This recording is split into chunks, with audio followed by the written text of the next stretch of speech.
Well, if you're fed up with going to concerts where all you can see is the glow of thousands of mobile phone screens, relief could be on its way.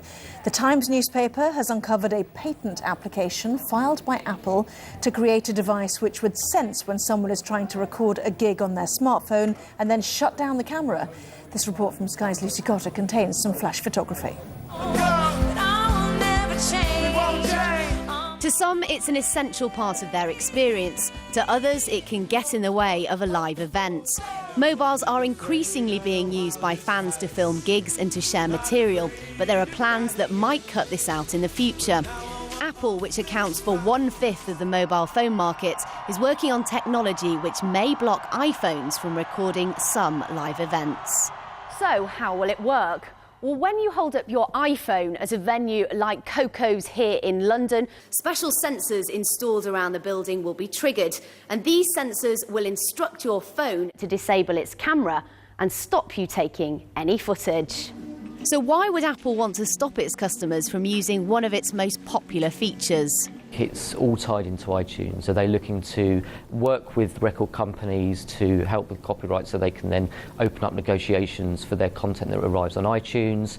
But there's also, I think, an element of bootlegging. Video bootlegs are quite a good way of promotion for smaller bands.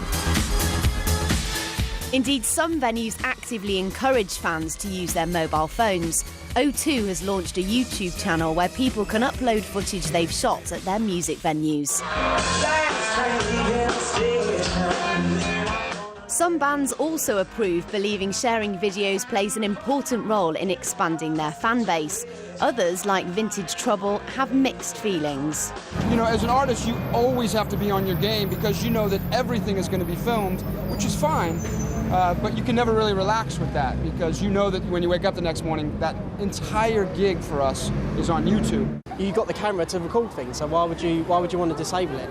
It's part of the experience. You go, you film it, you take pictures. It's the whole experience. I don't understand why they'd want to get rid of it. It's not really fair for them to be copied their gig. So therefore, I think Apple is doing the right thing. It's not about like taking money away from the bands or anything. It's just about letting other people hear the music.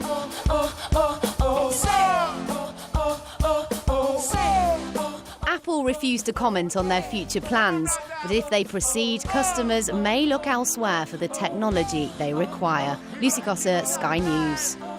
Well, joining us now from central London is the concert promoter Harvey Goldsmith. Very good to see you. Thanks for joining us. First of all, it used to be cigarette lighters, didn't it? Now it's mobile phones. As far as you're concerned, is it a good thing or a bad thing that thousands of people see a concert through the prism of a small handheld screen?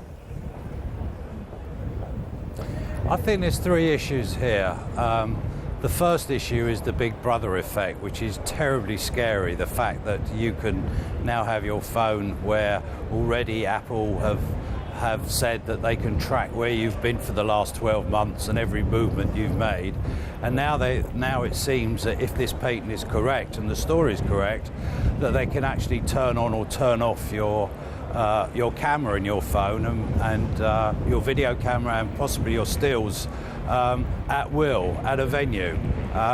The plus side of it, of course, is on the commercial side where it will stop and help to prevent a lot of pirating that goes on, where people actually go to venues with quite sophisticated setups where sometimes video phones or cameras are joined together, where their whole object in life is to film the show and then sell it for commercial use without referring to the act or without having any rights to.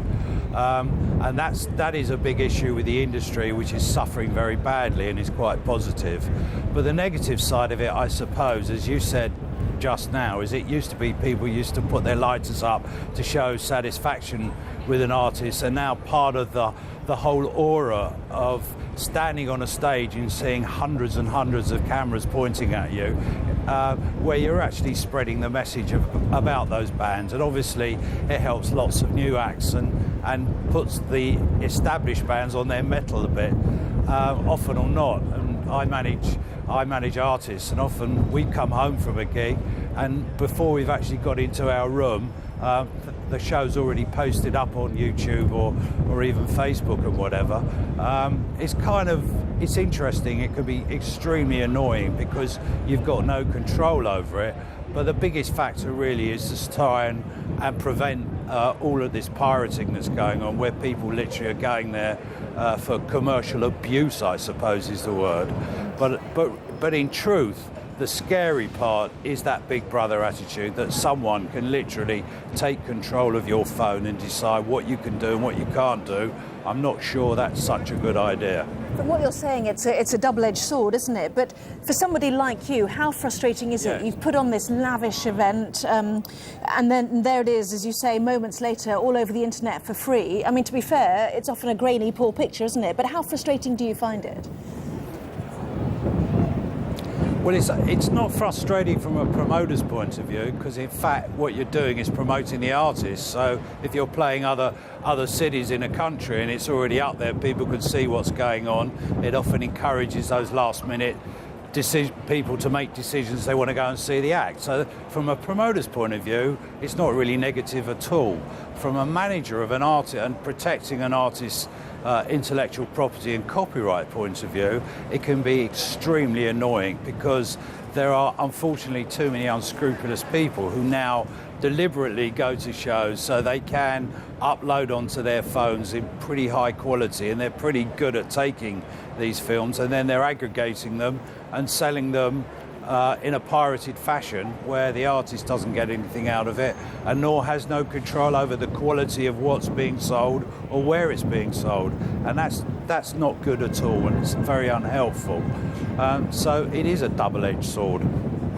So Apple filed this patent application some time ago. We don't know if they're developing it or not, I guess, but on balance, would you support this inhibitor, for want of a better word for it?